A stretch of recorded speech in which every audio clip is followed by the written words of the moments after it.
Christ, Mackenzie fell. Medic. More and more workers were found dead. I saw it with my own eyes. A supervisor looked up to check what was going on and only then realized those people weren't falling. They were jumping. On purpose. At the same time, in a nearby park, people were enjoying the day, chatting and laughing. Then a breeze passed through. Suddenly, everyone froze like someone had hit a pause button. A woman nearby noticed and turned, panicked, wanting to tell her best friend. But what she saw next shook her to the core. Her friend calmly took a hairpin from her head and stabbed it straight into her own neck. Two horrifying events, and that was just the beginning. The whole city spiraled into panic. Soon the government stepped in. They announced it was a mysterious airborne toxin.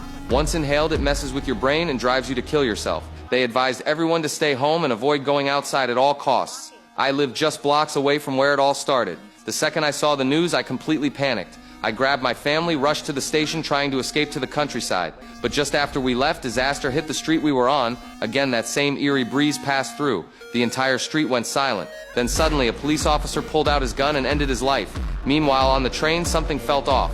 The train came to a full stop. I asked the conductor what happened. They told me the train had lost contact with command. Now we had to wait for further instructions. With no other option, we went to a nearby diner to rest. That's when the news on TV crushed all hope. The toxic gas had just expanded, and our location was right in the center of the affected zone. The diner went into chaos. People screamed and ran out into the street. I grabbed my family and followed, but we had no car and no idea where to go.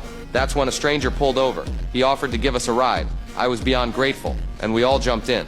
As we drove away, another car heading the opposite direction passed a nearby road near the diner, and what they saw was beyond terrifying. Dozens of bodies were hanging from the trees. Everyone in that car screamed. They scrambled to block the air vents with clothes, doing anything they could to keep the air out. But even after all that, we could still feel a chill creeping in.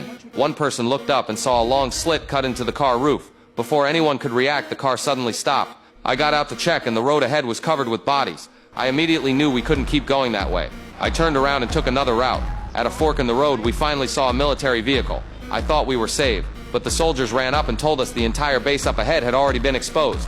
Every soldier had committed suicide, impaled on the fences. That route was also blocked. We tried another direction, but then more cars pulled in from every road. Everyone had the same story, bodies everywhere. And in the end, all the survivors were trapped together at this one intersection.